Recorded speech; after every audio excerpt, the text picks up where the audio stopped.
పాకిస్తాన్ ముండకొడకల్లారా, మీకు తినడానికి తిండి గతి లేదు, తాగడానికి నీళ్లు గతి లేవు, గుద్ద కడుక్కోవడానికి కూడా నీళ్లు గతి లేవు.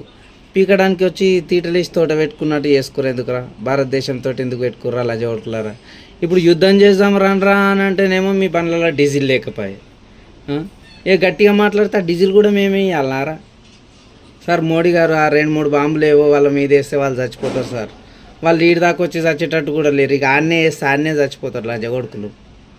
ఏదో ఒక పుణ్యం అట్లనే చేయండి సార్. ఈ ముడగొడుకులు ఈడి దాకా వచ్చేటట్టు లేరు. ఒకడేమో కొంతమంది ఏమో రిజైన్ చేసి వెళ్ళిపోతారు. ఆ ప్రధాని గాడు ఆడేమో నాకు గుద్దల గడ్డలు అయిపోయినాయి అని ఆడ హాస్పిటల్లో జాయిన్ అయిపోయాయి. వాళ్ళ మిలిటరీ వాడేమో వాడు దెంకపోయే. ఇక వాళ్ళు రారు సార్, వాళ్ళు ఈడి దాకా రారు. వాళ్ళకి మళ్ళీ ఈడి దాకా రావాలంటే మళ్ళీ మనమే డీజిల్ కొట్టించి తీసుకురావాలి ఈ ముడకొడుకులను.